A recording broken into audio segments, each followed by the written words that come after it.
नमस्कार दोस्तों, आप सभी का स्वागत है GK by Dewan YouTube channel पर। आज की क्लास रहेगी हरियाणा करंट अफेयर से संबंधित, क्योंकि हाल ही में 26 जनवरी 2026 को हरियाणा के उन व्यक्तियों को जो सम्मानित किया गया है उनकी पूरी आपको डिटेल में बताने वाला हूं। जी हां, पद्मश्री मिले हैं हरियाणा के 3 व्यक्तियों को। और इसके अलावा बात करें किसने कहां से तिरंगा झंडा फहराया 26 जनवरी पर, इसके अलावा बात करें कितनों को पुलिस पदक दिया गया। चलिए आज की क्लास शुरुआत करते हैं। एक नंबर हरियाणा पुलिस हो या डी ग्रुप का हो या मेंस एग्जाम हो, आपका एक नंबर का काम यहां से पक्का आएगा। हर एग्जाम में एक नंबर का आएगा। जी हाँ, क्यों कह रहा हूं ऐसी बात, क्योंकि पद्मश्री कोई छोटा पुरस्कार नहीं होता है ना। चलिए सबसे पहले आ जाते हैं आप 26 जनवरी में बात कर लेते हैं कि 26 जनवरी में किसने कहां से तिरंगा झंडा फहराया। ऐसे प्रश्न भी आते हैं क्या? बिल्कुल आते हैं एग्जाम में। देखिए हरियाणा के राज्यपाल ने, कौन है हरियाणा के राज्यपाल? असीम घोष, है ना। श्री असीम घोष ने पंचकुला से तिरंगा झंडा फहराया है। कहां से? पंचकुला से। क्लियर भाई? तो ये तो पंचकुला चंडीगढ़ में रहते हैं, चंडीगढ़ में अपने राज्यपाल भवन है, तो यहाँ पंचकुला में तिरंगा झंडा फहरा दिया। मुख्यमंत्री ने अपने बात करें गुरुग्राम से तिरंगा झंडा फहराया है। कहां से? गुरुग्राम से। ठीक है, कौन भाई? श्री नायब सिंह सैनी ने। स्पीकर श्री हरविंदर कल्याण ने। स्पीकर की बात करें हरविंदर कल्याण, है ना। तो हरविंदर कल्याण है, इन्होंने कल्याण से करनाल कर लो। कैसे कल्याण और कैसे करनाल, इन्होंने करनाल से तिरंगा झंडा फहराया है। इसके अलावा बात करें अनिल विज की, अनिल विज ने यमुनानगर से तिरंगा झंडा फहराया है। सीनियर होने के नाते इनको आप याद करेंगे, बाकी ये 3 इंपोर्टेंट है अपने लिए। चौथा आ जाता है अपने बात करें श्री मनोहर लाल खट्टर, है ना। कैबिनेट अपने मिनिस्टर रहेंगे या अपने इंडिया गवर्नमेंट में, है ना, सेंट्रल गवर्नमेंट में मनोहर लाल। इन्होंने हरियाणा के 23वें जिले, हरियाणा के 23वें जिले हांसी में तिरंगा झंडा फहराया है। कहां पर? हांसी में तिरंगा झंडा फहराया है श्री मनोहर लाल खट्टर ने। ये बातें तो आपको यहां याद करनी है। चलिए उसके बाद में आ जाते हैं यहां पर पुलिस पदक के बारे में। हरियाणा में टोटल 12 को पुलिस पदक, 1 को राष्ट्रपति पदक मिला है। कुल मिलाकर 13 पुलिस कर्मचारी, है ना, सुनना, कर्मचारी और अधिकारी सम्मानित हुए। पेपर में आए कुल कितने कर्मचारी सम्मानित हुए हैं, तो कर्मचारी में तो आप 12 करेंगे, अधिकारी में 1 करेंगे, और दोनों पूछ ले कर्मचारी और अधिकारी तो टोटल हो जाएगा 13, है ना। अब आ जाइए राष्ट्रपति पदक में। एक अपने जो बात की जाए अधिकारी है जो कमिश्नर है फरीदाबाद के। कहां के? कमिश्नर ऑफ अपने बात करें पुलिस, कमिश्नर ऑफ पुलिस कहां से? वही फरीदाबाद से। फरीदाबाद से क्या नाम रहेगा? श्री राजेश दुग्गल, है ना। श्री राजेश दुग्गल को सम्मानित किया गया है। किसके साथ? वही अपने राष्ट्रपति पदक के साथ, है ना। शायद IPS होंगे अधिकारी मेरे हिसाब से, है ना। तो राजेश दुग्गल जी को सम्मानित किया गया, राजेश दुग्गल जी, है ना। तो ये आपको ध्यान में रखना है। इसके अलावा पुलिस पदक में आपको सीधा याद करना है कि 12 पुलिस कर्मचारियों को सम्मानित किया गया। कितने कर्मचारियों को? 12 कर्मचारियों को। क्लियर? ये डाटा पुलिस में तो इंपॉर्टेंट है ही है, बाकी एग्जाम में भी इंपॉर्टेंट है। चलिए अब आ जाते हैं भारत के कुल कितने व्यक्तियों को सम्मानित किया गया है। पद्म विभूषण, पद्म भूषण, पद्मश्री। आपको पता होगा भारत रत्न के बाद में दूसरा बड़ा पुरस्कार आता है वो पद्म पुरस्कार। और पद्म पुरस्कार को 3 भागों में बांटा गया है। विभूषण, एक अक्षर काट दीजिए, विभूषण बच गया, फिर आप बात करें इससे छोटा श्री बच गया, है ना। तो 3 अपने बात करें चरणों में इसको डिवाइड कर दिया गया। अगर मैं बात करूं पद्म भूषण की, तो धर्मेंद्र, आपने हाल ही में सुना होगा, धर्मेंद्र सहित 4 अन्य को, टोटल 5 को सम्मानित किया गया है। पद्म भूषण में बात करें तो 13 व्यक्तियों को सम्मानित किया गया है। और पद्मश्री में 113। देखो कितना आसान है, 5 13 113, कुल मिलाकर कितने हो गए? 131 व्यक्तियों को सम्मानित किया गया है। इसमें से हरियाणा के कितने हैं जी? किसकी बात करें आप? हरियाणा की। तो हरियाणा के 3 व्यक्तियों को सम्मानित किया गया। कितने व्यक्तियों को? 3 व्यक्तियों को। कौन कौन से वो 3 व्यक्ति हैं, तो उनके बारे में पढ़ना है। और 3 व्यक्तियों को सम्मानित किया गया, पद्मश्री मिला है। हरियाणा वालों को खाली क्या मिला है? खाली तो क्या बहुत बड़ी बात होती है, पद्मश्री। 3 व्यक्तियों को पद्मश्री से सम्मानित किया गया। पद्म विभूषण, पद्म भूषण हरियाणा को अभी हाल ही में नहीं मिला है। पद्मश्री 3 व्यक्तियों को मिला है। कौन कौन से? आप पिछले पेपर उठा के देखना, सब में क्वेश्चन मिलेंगे, है ना। इसका स्क्रीनशॉट ले लीजिए, है ना। चलो आगे नेक्स्ट पे, अगले पे आ जाइए। ये लीजिए, 3 व्यक्तियों के पहले नाम बता देता हूं। देखिए, खेमराज सुंदरियाल, है ना, बलदेव सिंह, और नेक्स्ट है आपका सविता पूनिया। ठीक है, सविता पूनिया, 3 को मिला है। सविता पूनिया को तो आप जानते, इन 2 को नहीं जानते। इनमें से इनको भी तो जानते होंगे, नहीं जानते। चलिए अभी इनके बारे में आप डिटेल में पढ़ेंगे। देखो, खेमराज सुंदरियाल, इनका जो जन्म है ना, जन्म में वो उत्तराखंड में हुआ था, उत्तराखंड में। लेकिन ये हरियाणा में पानीपत से बिलोंग करते हैं। कहां से? पानीपत से। इन्हें किस क्षेत्र में मिला है? इन्हें कला क्षेत्र में मिला है। किस क्षेत्र में भाई? कला क्षेत्र में। कला क्षेत्र में क्या जी? कला क्षेत्र में बात करें तो ये जो हैंडलूम परंपरा है ना, पानीपत, क्या पढ़ते हो ना, हैंडलूम के लिए पानीपत फेमस है। वो पानीपत फेमस इन्होंने कराया हैंडलूम के लिए, बिल्कुल। तो यानी कला क्षेत्र में, किस क्षेत्र में भाई? आप बात करेंगे हैंडलूम में, है ना। यानी जो हाथ से जो चीजें बनती है, जैसे इनकी फेमस है क्या क्या चीजें हैंडलूम में, मैं आपको बात करूं, चादर, ठीक है, पारंपरिक चादर को बढ़ावा दिया, दरी, ठीक है, और बहुत सारे जो लूम वगैरह है, इनका इनमें बहुत ज्यादा योगदान। क्या सारा योगदान इन्हीं का है।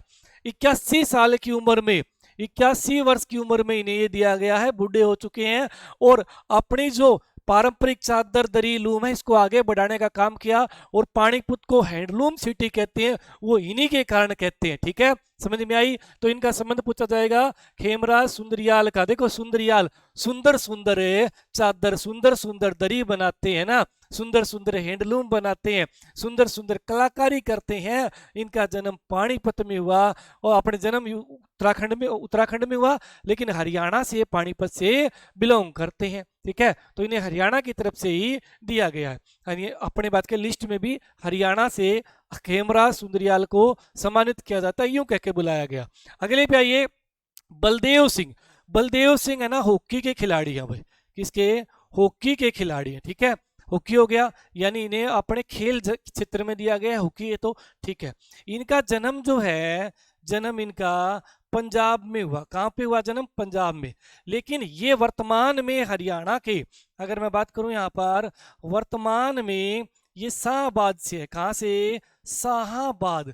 और शाहबाद को हॉकी की नर्सरी कहा जाता है। शाहबाद आपका कुरुक्षेत्र में है। ठीक है, जब इन्हें सम्मानित किया गया ना, बलदेव सिंह को, तो भाई अपने जब मंच पे बुलाया गया, बाद में इनसे बातचीत हुई, बोले मुझे बहुत खुशी है, पद्मश्री मिला, लेकिन एक चीज का दुख है। वो क्या है? इन्होंने बताया कि मुझे जब बुलाया गया तो कहा गया पंजाब से बलदेव सिंह। ठीक है, तो मैं जब खड़ा होकर गया तो अच्छा लगा, लेकिन पंजाब के बजाय मुझे हरियाणा से बुलाना चाहिए था, क्योंकि मेरा डोमोसेल जो है वो कुरुक्षेत्र के शाहबाद से है। डोमोसेल भी इन्होंने बताया कि मैं जो डोमोसेल ही तो होता है अपना रहने की पहचान, वो डोमोसेल भी मेरा शाहबाद से है, तो मैं तो हरियाणा के शाहबाद से बिलोंग करता हूं। ठीक है, तो ये हरियाणा के शाहबाद, वर्तमान में शाहबाद से डोमोसेल इनका, तो शाहबाद कुरुक्षेत्र के रहने वाले हैं बलदेव सिंह। इन्होंने अपने महिला हॉकी जो खिलाड़ियां हैं, इनको आगे बढ़ाया। और बात करें एक टाइम में 11 में से 8, अपने बात करें हरियाणा की महिलाएं, लड़कियां बात करें हॉकी टीम में शामिल हुई, 11 में से 8। बहुत सारे तो बड़े बड़े पद पे अपने बड़े बड़े अपने क्या कारनामे करके आई है ना, और बड़े बड़े पद से सम्मानित हुई है ना। बात की जाए तो भाई इन्हीं की देन है, बलदेव सिंह की। ये आप यूं लगा के चलिए कि हरियाणा में जो हॉकी का गढ़ है, कौन सा गढ़? शाहबाद, वो इनकी देन है। ठीक है, बिल्कुल, इन्होंने ही वहां पर लड़कियों को ट्रेंड किया है, हॉकी खिलाया, हॉकी मतलब सिखाई है ना। चलिए, इतनी बात कवर हुई। और इन्हें द्रोणाचार्य अवार्ड, गुरु है ना, गुरु को द्रोणाचार्य अवार्ड भी दिया गया। जी हाँ, क्या इन्हें द्रोणाचार्य मिला है? बिल्कुल, इन्हें द्रोणाचार्य अवार्ड से सम्मानित किया गया वर्ष 2009 में। उस समय ही द्रोणाचार्य, 9 की बात है, ये कोई अपने बात करें नए कोच नहीं है, 2009 में इन्हें सम्मानित कर दिया गया था। ठीक है, तो एक क्वेश्चन यहां से पक्का हर पेपर में देखने को मिलेगा। अभी तो रुक जाइए, अभी तो बारी है सविता पूनिया की। तो सविता पूनिया जी के बारे में जानते हैं। सबसे पहले आपको पता होना चाहिए कि भाई ये भी हॉकी की खिलाड़ी है। खिलाड़ी खिलाड़ी नहीं, ये बात करें हॉकी क्षेत्र में, अपने बात करें iron, iron of A wall के नाम से जानी जाती है। आयरन ऑफ वॉल, ठीक है, यानी अपने लोहे की दीवार एक टाइप में, ठीक है, लोहे की दीवार, क्योंकि ये क्या है, गोलकीपर है। क्या है जी, ये गोलकीपर।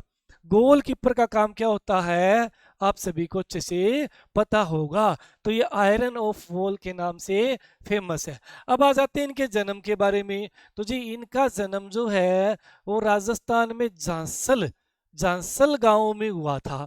झांसल गांव, और झांसल गांव कहाँ पड़ता है, राजस्थान हनुमानगढ़ डिस्ट्रिक्ट में पड़ता है। लेकिन इनका पूरा परिवार जो है, ये अपने परिवार के साथ सिरसा जिले के जोधका गांव में आकर बस गए। कौन सा गांव, जोधका गांव। और ये कहाँ पड़ेगा, सिरसा। तो हरियाणा में इन्होंने हरियाणा का डोमिसाइल बना लिया, हरियाणा की तरफ से खेलने लग गए। कौन खेलने लग गई, सविता पूनिया। अब सविता पूनिया की बात करें, दो तीन और बातें।